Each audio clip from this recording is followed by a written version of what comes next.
Hello everyone, स्वागत है आप सभी का। आज मैं आपके लिए लेकर आई हूँ one of the best romantic drama जो आपको बहुत ही पसंद आएगा। कहानी है एक खूबसूरत इंडिपेंडेंट लड़की की जिसने अपनी मेहनत से सारा मुकाम हासिल किया। वो इंटेलिजेंट होने के साथ साथ बहुत जिद्दी भी है। इसी बीच उसे प्यार हो गया एक लड़के से। वो चाहती थी कि वह लड़का उसके साथ रहे और उसे कंट्रोल करे, क्योंकि उसके अंदर बहुत गुस्सा भरा था। वह कभी भी किसी गुब्बारे की तरह फट सकती थी। पर लड़का प्यार के झमेले में नहीं पड़ना चाहता था, क्योंकि उसे इन सब चीज़ों पर भरोसा नहीं है। लड़की उसके बारे में पता करवाती है तो वो जानकर हैरान हो गई, क्योंकि बचपन में जिससे वह प्यार करती थी यह लड़का वही है। लड़की की जिद थी, किसी भी हाल में उसे पाकर रहेगी। वो हर एक मुमकिन कोशिश करने लगी। क्या उन दोनों के बीच में कुछ होगा या फिर नहीं, ये हम इस ड्रामा में जानेंगे। तो ज़्यादा देरी ना करते हुए let's start your show. Scene शुरू होता है एक स्टोरी से। महल में रहने वाली एक राजकुमारी जिसके पास दुनिया की हर एक सुख सुविधाएं थी। कमी थी तो केवल खुशी की। उसके पास कोई भी दोस्त नहीं था। वह जिससे भी दोस्ती करने की कोशिश करती, वह सब उससे डरकर हमेशा भाग जाते, क्योंकि सबका मानना था उस पर किसी आत्मा का साया है, वह चुड़ैल है। कुछ दिनों बाद उसकी जिंदगी में अचानक से एक लड़का आया जो हमेशा उसके साथ रहने लगा। राजकुमारी पूछती है, क्या तुम हमेशा मेरे साथ रहोगे? वह लड़का कहता है, मैं हमेशा तुम्हारे साथ रहूंगा, कभी भी तुम्हें छोड़कर नहीं जाऊंगा। पर जब वो उसकी तरफ देखता है, राजकुमारी ने सारी तितलियों को मार डाला था। वो यह सब देखकर डर जाता है और तुरंत वहां से भाग गया। राजकुमारी अपने टूटे दिल के साथ वापस महल में चली गई और फैसला करती है कि वह हमेशा हमेशा के लिए अकेले रहेगी। बड़े होने के बाद भी उसे किसी पर भी भरोसा नहीं था। सीन शिफ्ट होता है। हमारे लीड एक्टर सेंग जी को स्कूल बुलाया जाता है, क्योंकि उसके बड़े भाई को वह स्कूल से निकालना चाहते थे। वह कहते हैं कि यह नॉर्मल लड़का नहीं है, इसे किसी स्पेशल स्कूल या फिर मेंटल हॉस्पिटल लेकर जाओ, पर यह हमारे यहाँ नहीं पड़ेगा। उनकी यह सारी बातें बाहर से ही उसका भाई सुन रहा था। सेंग जी स्टाफ रूम से बाहर आकर अपने भाई का सारा सामान पैक करने लगा। उसके बाद वह दोनों वहाँ से चले जाते हैं। दरअसल उसका भाई थोड़ा अलग बच्चा था। उसकी उम्र 25 साल होने के बाद भी उसका दिमाग अभी भी एक छोटे बच्चों की तरह है। कू मुंग युंग रेस्टोरेंट में ब्रेकफास्ट करने आई थी। वह मीट का एक स्लाइस काटकर टेस्ट करती है। तभी वहां पर उसकी एक फ़ैन आती है। वह कहती है कि आप बिल्कुल प्रिंसेस की तरह खूबसूरत दिख रही हैं, क्या मुझे ऑटोग्राफ मिल सकता है आपका? मंग युंग कहती है, तुम मेरी फ़ैन नहीं हो, क्योंकि अगर तुम मेरी फ़ैन होती तो तुम्हें पता होता कि कोई भी प्रिंसेस खूबसूरत नहीं होती है, सबसे खूबसूरत डायन होती है। ये सुनकर छोटी बच्ची डर जाती है और वहाँ से रोते रोते चली गई। तभी मिस्टर ली भी आ गए। वह कंपनी के सीईओ के साथ साथ मुंग युंग का मैनेजर भी होता है। वह कहता है कि हमारे पास 2 घंटे हैं, तुम जल्दी से रेडी हो जाओ, हमें हॉस्पिटल के बच्चों के लिए चैरिटी करना है। तुम वहां पर अपनी न्यू बुक की स्टोरी सुनाओगी। मुंग युंग एक राइटर है जो छोटे बच्चों के लिए स्टोरी लिखा करती है। उसकी सारी लिखी हुई बुक मोस्ट सेलर होती है। मुंग युंग पूछती है, तुमको पता है मैं यहाँ पे क्यों आती हूँ? वह कहता है, क्योंकि यहाँ का खाना सबसे अच्छा है। वह कहती है, नहीं, यहाँ का चक्कू सबसे बेहतरीन है। फिर उस चक्कू से अपना हाथ कट करती है और बोली, इसकी धार बहुत तेज है, मुझे ये पसंद आया, मैं ये ले रही हूँ। ली वहाँ की स्टाफ को पैसे खिलाता है उस चक्कू के लिए और कहता है कि अपना मुंह बंद रखना। सेंग जी अपने काम पर आ गया था। वो हॉस्पिटल का यूनिफॉर्म चेंज कर रहा होता है। तभी वहाँ पर एक स्टाफ आती है। वह कहती है कि तुम्हें अभी चलना पड़ेगा, क्योंकि वहाँ पर एक पेशेंट है, वह हमारी बातें नहीं सुन रही है। सेंग जी पेशेंट के पास जाता है और बड़े प्यार से उसे समझाता है। सेंग जी के आने के कारण वह पेशेंट शांत हो जाती है। जूरी को उसकी सीनियर कहती है, मुंग यांग को बहुत बार फ़ोन किया गया है पर फ़ोन रिसीव नहीं कर रही है, इसलिए तुमको उसके पास जाना होगा ताकि कंसेंट पेपर पर उसकी साइन मिल जाए। तभी उसके फादर का ऑपरेशन हो सकेगा और उनकी जान बचाई जा सकेगी। सेंग जी हॉस्पिटल के बाहर कॉफ़ी पीने आया। अपने भाई को कॉल कर पूछता है, तुम इस समय क्या कर रहे हो? वह बताता है, ड्राइंग। सेंग जी बोलता है, तुम फिर से उस औरत की ड्राइंग बना रहे हो? वह बताता है, औरत नहीं, राइटर। वो मेरी फेवरेट राइटर है जो बहुत ही अच्छी अच्छी स्टोरी लिखती है। वो बोलता है, पता है आज वही राइटर हमारे हॉस्पिटल आने वाली है बच्चों को स्टोरी सुनाने। इतना सुनते ही वह तुरंत घबरा गया और जल्दी से कपड़ा पहनने लगा। वो बोलता है, शांत हो जाओ, तुम टाइम पर नहीं आ पाओगे और ये केवल हॉस्पिटल के बच्चों के लिए है, तुम्हें यहाँ एंट्री नहीं मिलेगी। मैं कोशिश करूंगा तुम्हारे लिए ऑटोग्राफ लाने की। तभी उसकी नज़र गार्डन में बैठी एक लड़की पर जाती है जो स्मोकिंग कर रही थी। वो उसके पास आकर कहता है, यहाँ पर स्मोकिंग करना मना है। सेंग जी नहीं जानता था कि यह वही राइटर है जिसके बारे में उसका बड़ा भाई बता रहा था। मू यांग कहती है, ये मेरा लास्ट सिगरेट है, पीने के बाद बुझा दूंगी। पर वह कहता है कि इसे तुरंत बुझाओ। वह दोनों एक दूसरे को देखते हैं और एक दूसरे की आंखों में खो जाते हैं। वहाँ पर उनके ऊपर फूलों की बारिश भी होती है। वह दोनों एक दूसरे को प्यार से देखते हैं मुंगयुंग कहती है, क्या तुमको किस्मत के ऊपर भरोसा है? किस्मत उन लोगों को बार बार मिलाती है जिनका मिलना मुकद्दर में लिखा होता है। फिर वो वहाँ से चली गई छोटे बच्चों को स्टोरी सुनाने। हॉस्पिटल का एक मेंटल पेशेंट अपने रूम में से भाग निकला सेंग जी के साथ साथ। पूरे हॉस्पिटल के स्टाफ उस पेशेंट को ढूंढने लगे। वह पेशेंट उसी हॉल में चला आया जिसमें मुंगयुंग स्टोरी सुना रही थी। वहाँ पर स्टोरी रोकनी पड़ती है। स्टाफ कहते हैं कि आज का प्रोग्राम कैंसिल किया जाता है। मुंगयुंग को गुस्सा आ गया। वह कहती है, मेरी स्टोरी अभी खत्म नहीं हुई है, इसीलिए यह प्रोग्राम कैंसिल नहीं हो सकता। पर स्टाफ उसकी बातों को बिल्कुल भी ध्यान नहीं देते हैं और हॉल को खाली करवाने लगे। तभी वहाँ पर वह पेशेंट आया और अपनी छोटी लड़की को उठाकर अपने साथ ले जाने लगा। उसे लेकर जाते हुए मुंगयुंग देख लेती है। वो पेशेंट अपनी बेटी से कहता है कि अकेले कोई भी बच्चे जीवित नहीं बच पाते हैं, इसीलिए हम दोनों को साथ में मरना होगा। उसकी छोटी लड़की कहती है कि मुझे मरना नहीं है, मुझे जीना है। वो कहता है कि अलग होकर जीने से अच्छा है कि हम दोनों साथ में मरे। तभी वहाँ पर मुंगयुंग आ जाती है। वो कहती है, क्या बकवास कर रहे हो, हद है, मैंने आज तक इतना बुज़दिल आदमी नहीं देखा। वह कहती है, अगर तुमको मरना ही है तो अकेले मरो, पर नहीं, तुम्हारे अंदर इतनी हिम्मत नहीं है कि तुम अकेले मर सको, इसीलिए तुम अपनी नाकामी छुपाने के लिए अपनी बेटी को भी अपने साथ मारना चाहते हो। तुम एक बुज़दिल और कायर व्यक्ति हो। तभी वो पागल पेशेंट उसको मारने के लिए आगे बढ़ा, पर मुंगयुंग उसको एक जोरदार थप्पड़ मारती है जिससे वह नीचे गिर गया। पर वो आदमी गुस्से में आकर मुंगयुंग का गला दबाने लगा। मुंगयुंग बोली, और जोर से दबाओ, क्या तुम्हारे अंदर दम नहीं है? तभी वहां पर सेंग जी आ जाता है और मुंगयुंग की जान बचा लिया। सेंग जी पेशेंट से लड़कर किसी तरह उसको बांधता है, पर वहीं पर मुंगयुंग रेस्टोरेंट वाला चक्कू उठाकर लेकर आई ताकि उस मेंटल को मार सके। वो उसके ऊपर हमला भी करती है, पर सेंग जी आकर अपना हाथ लगा देता है, जिससे पेशेंट तो बच गया, पर सेंग जी का हाथ कट जाता है। वहां पर ब्लड निकल रहा था। वह दोनों एक दूसरे को देखते हैं और एक बार फिर एक दूसरे की आंखों में खो जाते हैं। मुंगयुंग बोली, हम दोबारा मिल गए क्या? ये महज इत्तेफाक है या फिर किस्मत का खेल? सेंग जी कहता है, यह चक्कू छोड़ो, पर वह बोली, तुम इन सब के बीच में मत पड़ो, यहाँ से चले जाओ। इन जैसे लोगों का इस दुनिया में कोई काम नहीं है, इन्हें मर जाना ही चाहिए। कुछ लोगों का मरना जरूरी होता है। सेंग जी बोला, ये बीमार है। वह बोली, ये जानवर है। सेंग जी चक्कू उसके हाथ से छीन लेता है। मुंगयुंग देखती है कि उसके हाथ से बहुत ज्यादा खून निकल रहा है, इसीलिए कहती है, तुम किस्मत वाले हो कि मेरा स्पेशल ट्रीटमेंट मिल रहा है। फिर उसके घाव को अपने रुमाल से बांध देती है। वह कहती है, कुछ इंटेलिजेंट लोग होते हैं जो बुरे लोगों को मार देते हैं, पर किसी को कुछ भी पता नहीं चलता है, उनका मरना जरूरी होता है। तुम बताओ, उसने गलत किया या फिर सही? मैं लोगों से यह कहूंगी कि उस पागल ने मेरे ऊपर हमला किया और मैंने सेल्फ डिफेंस में उसे मार दिया। लोग इस बात को मान भी जाएंगे। सेंग जी हॉस्पिटल में अपने कटे हुए हाथ को टाके लगवा रहा था। उसका कॉलीग कहता है, इतनी गहरी चोट कहाँ से लगवा लिए? तुम्हें संभल कर रहना चाहिए। मिस्टर ली मुंगयुंग से कहता है, तुम क्या सोचकर हॉस्पिटल के स्टाफ के ऊपर हमला की? कैसा रहेगा कल का ब्रेकिंग न्यूज़, एक चाइल्ड स्टोरी राइटर बनी क्रिमिनल। अगर उस स्टाफ ने कंप्लेंट कर दिया तब क्या होगा? वह कहती है, तुम हमेशा की तरह इसे भी संभाल लोगे, जाओ उसे पैसे खिला दो।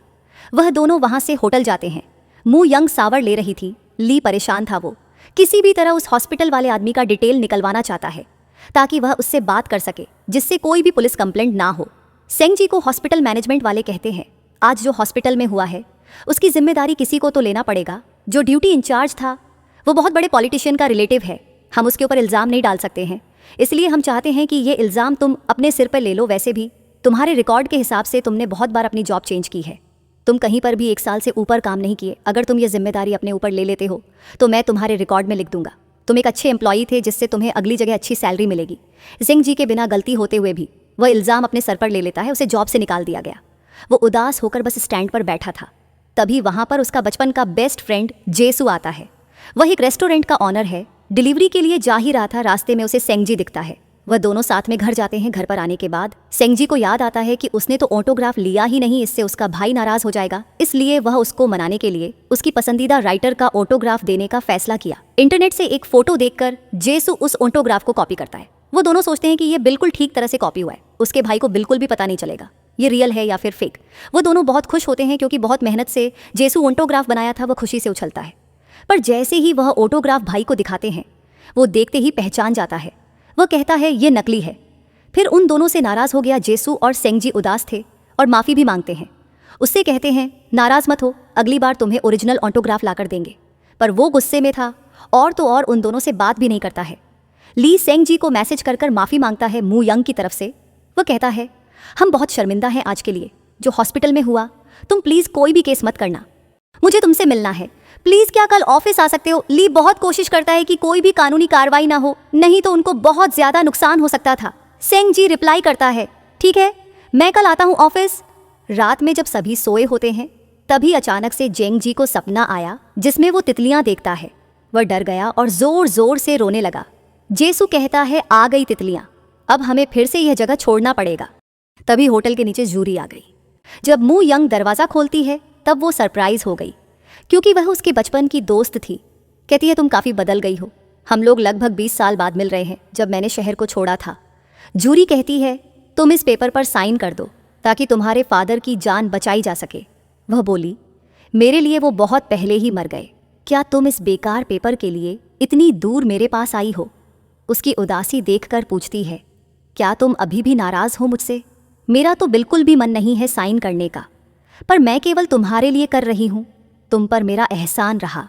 मू यंग सोने से पहले हॉस्पिटल वाले लड़के को याद कर कर मुस्कुराती है और सेंग जी भी मू यंग को याद कर रहा था। अगली सुबह जेसू उठकर देखता है कि सेंग जी कमरे में नहीं है, बाहर हाउस ऑनर भी आई होती हैं। वो पूछती हैं, आखिर तुम लोग इस समय घर क्यों बदलना चाहते हो? ये तो सीज़न भी नहीं है चेंज करने का। फिर सेंग जी ऑफिस गया मिस्टर ली से मिलने। जाने पर उससे मिस्टर ली की सेक्रेटरी कहती है कि सर को आने में थोड़ा टाइम लगेगा, आप वेटिंग रूम में उनका वेट कर सकते हैं। आज सरप्राइजली मू यंग भी ऑफिस आती है।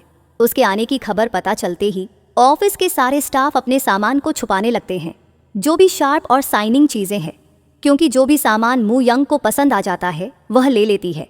आज भी उसे एक स्टाफ का पेपर पिन पसंद आ गया और वह ले लेती है। सेक्रेटरी बहुत कोशिश करती है मू यंग को रोकने की, वो वेटिंग रूम तक ना जाए, पर रोक नहीं पाती है। मू यंग देखती है कि हॉस्पिटल वाला लड़का उसके ऑफिस में है। वो उससे इम्प्रेस हो गई और स्माइल भी करती है।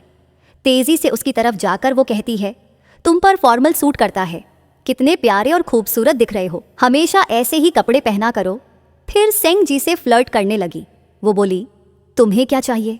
मैंने सोचा तुम अलग होगे, पर तुम भी उन्हीं लोगों जैसे हो। बताओ कितने पैसे दिए हैं ली ने तुम्हें? सेंग जी कहता है, मुझे कोई पैसे वैसे नहीं चाहिए। वो बोली, तो फिर तुम्हें क्या चाहिए? वह कहता है, मैं तो केवल तुम्हें ही देखने आया था, मुझे यह आंखें किसी की याद दिलाती हैं। वह पूछी, किसकी? एक लड़की जिसमें कोई दया नहीं थी, वह बेरहम थी। वह पूछती है, क्या तुम उससे डरते थे? वह कहता है, नहीं, बल्कि इसका उल्टा, मैं उससे प्यार करता था और एक बार फिर एक दूसरे के आंखों में खो गए दोनों, कहीं ना कहीं एक दूसरे को पसंद करने लगे हैं।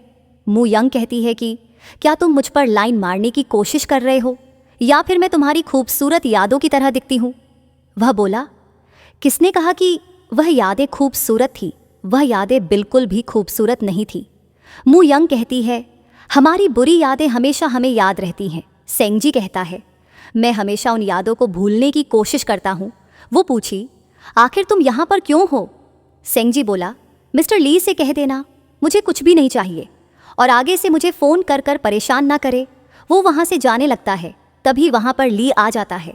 वह कहता है कि तुम अभी जा रहे हो, तुम बिना नाश्ता किए नहीं जा सकते। तभी सेक्रेटरी कहती है, आप जाते जाते मैम का ऑटोग्राफ लेना मत भूलिएगा, आपने कहा था मैम के ऑटोग्राफ के लिए। मू यंग मुस्कुराकर कहती है, अच्छा, मेरी आंखें और वह यादों वाली सारी बातें सब झूठी थी, यह सब बहाना था ऑटोग्राफ लेने के लिए। चलो कोई बात नहीं, मैं तुमको दूंगी अपना ऑटोग्राफ। वो एक न्यू बुक पर अपनी साइन करती है। सेंग जी वह बुक लेकर जाने लगा। मू यंग कहती है, हम फिर मिलेंगे। वो कहता है, मुझे नहीं लगता, और वहाँ से जाने लगा। ली उसको रोकने लगा और बहुत कोशिश करता है पैसे देने के लिए, पर सेंग जी वे पैसे ठुकरा देता है। वो कहता है, मुझे पैसे नहीं चाहिए। ली सोचता है कि मैं पिछले 10 साल से मू यंग की गलतियां सही कर रहा हूँ, आज तक किसी ने भी पैसे लेने से मना नहीं किया, ये पहला व्यक्ति है जो पैसे लेने से मना कर रहा है। मू यंग सेंग जी को जाते हुए देखती है। वह कहती है, मुझे यह पसंद आया, और इमेजिन करती है कि वह उसको पकड़ ली, पर असलियत में ऐसा कुछ भी नहीं था। फिर बोली, मुझे यह चाहिए किसी भी तरह। मू यंग अपने सेक्रेटरी से कहती है, सेंग जी के बारे में मुझे सारी इन्फॉर्मेशन चाहिए, तुम जल्द से जल्द पता करो, और इसके बारे में ली को कुछ भी पता नहीं चलना चाहिए। अगर पता चला तो मैं तुम्हें जान से मार दूंगी। सेंग जी बस में होता है। वो बुक खोलता है तो उसे पता चला कि उसने तो साइन किया ही नहीं है। वो बुक पे लिखी है कि कल तुम कॉन्फ्रेंस में आना, वहाँ पर ऑटोग्राफ के साथ साथ फ़ोटो भी मिलेगा। वो ये जानने के बाद बोला, इस पागल लड़की का मैं क्या करूँ। जब घर जाकर अपने भाई को बताता है तो गैंग जी बहुत ज़्यादा एक्साइटेड हो गया और तैयारी करने लगता है मू यंग से मिलने का। सेंग जी जेसू को कॉल कर बताता है कि मुझे सारी तैयारी करनी है और अपने पार्ट टाइम वाली जगह पर भी जाना है। इसलिए मैं चाहता हूँ कि तुम गैंग जी को अपने साथ ले जाओ उस राइटर के बुक पब्लिशिंग शो पर। जेसू के फोन रखते ही वहां पर जूरी आ गई। वो पूछती है, तुम कैसे हो और तुमने फिर से अपना न्यू रेस्टोरेंट खोल लिया? वो बोला, मैं ठीक हूँ, पर अब ये जल्द ही बंद होने वाला है। जूरी पूछती है, पर ऐसा क्यों? वो बताता है, हर बार की तरह इस बार भी हम शहर बदलने की तैयारी कर रहे हैं। मू यंग ऑफिस में थी, उसकी सेक्रेटरी कहती है, जो न्यू बुक लॉन्च हुई है उस पर बहुत सारी कंप्लेंट आई है। लोगों को उसमें बनी ड्राइंग से प्रॉब्लम है। उनका कहना है कि यह बच्चों के लिए ड्राइंग बहुत डरावनी है। क्या हमें यह ड्राइंग चेंज करनी चाहिए? मू यंग कहती है, नहीं, बिल्कुल भी नहीं, वह ड्राइंग चेंज नहीं होगा। सेंग जी काम कर रहा था, तभी उसे एक आदमी कहता है, तुमसे मिलने के लिए बाहर कोई आया है। वो देखकर हैरान हो गया।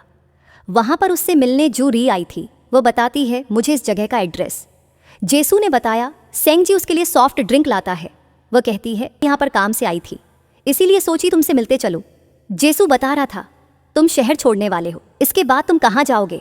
वह बताता है, अभी कुछ प्लान नहीं किया हूँ। वह बोली, तुम हमारे शहर आ सकते हो, वहाँ पर मेरे हॉस्पिटल में एक पोजीशन खाली है। तुम्हें एक्सपीरियंस है, इसलिए तुमको अच्छी सैलरी भी मिलेगी। और तो और मेरे घर का ऊपर वाला अपार्टमेंट खाली है, रहने की भी कोई दिक्कत नहीं होगी, तुम वहाँ पर रह सकते हो। वो बोलता है, मैं इसके बारे में सोचूंगा। जूरी वहाँ से जाने के लिए बस में बैठकर याद करती है कि जेसू बताया था कि सेंग जी जानबूझकर सबसे दूरी बनाकर रहता है, क्योंकि उसे पता है कि वह कभी भी एक जगह नहीं रुक सकता। उसे हमेशा अपनी जगह बदलनी पड़ती है, इसलिए किसी से प्यार नहीं करता और ना ही किसी को करने देता है। अगली सुबह गैंग जी रेडी हो रहा था, पर जेसू फोन नहीं उठाता है। वो गहरी नींद में सोया था। मजबूरी में सेंग जी को साथ में जाना पड़ता है। गैंग जी बहुत ज्यादा एक्साइटेड था। पूरे रास्ते मस्ती करते हुए लोकेशन पर पहुंचा, पर नज़ारा एकदम खतरनाक था। एक बहुत बड़ी लंबी लाइन लगी थी, जिसमें लोग मू यंग से मिलने और फोटो खिंचवाकर ऑटोग्राफ लेने के लिए पागल थे। गैंग जी भी लाइन में लग गया। तभी मू यंग की नज़र सेंग जी पर पड़ जाती है। वो खुश थी कि उसके बुलाने पर वो यहाँ पर आया। गैंग जी लाइन में होता है। वहाँ पर एक छोटा लड़का डायनासोर का कॉस्ट्यूम पहना था। गैंग जी को लगता है कि यह रियल में डायनासोर का बच्चा है। वो उसके पास जाता है खेलने के लिए, पर छोटे लड़के के फादर को लगता है कि यह पागल आदमी मेरे बेटे को परेशान करने आया है, इसलिए वह उसको मारने लगा और उसका बाल भी खींचता है, जिससे दर्द के कारण गैंग जी जोर जोर से रोने लगा। जब सेंग जी देखता है तो वह जल्दी से आया और अपने भाई को शांत करने लगा। यह सब दूर बैठी मू यंग देख रही होती है। वह सोचती है कि मदद करूं या फिर ना। आखिरकार वह मदद करने का फैसला लेती है। वो आकर उस आदमी को डांटती है और कहती है कि मुझसे माफ़ी मांगो। वह आदमी पूछता है, क्यों? मेरी कोई गलती नहीं है, मैं क्यों माफ़ी मांगूं? मू यंग बोली, तुमने मेरी बुक लॉन्च इवेंट को खराब किया है, इसलिए तुम्हें माफ़ी तो मांगनी पड़ेगी। और उसका भी बाल खींचती है, जैसे उसने गैंग जी का खींचा था। पूरे मीडिया वाले इस चीज़ को रिकॉर्ड कर लेते हैं। इन सब की फिक्र किए बिना मू यंग मदद करती है सेंग जी की। वह दोनों एक दूसरे की आंखों में देखते हैं।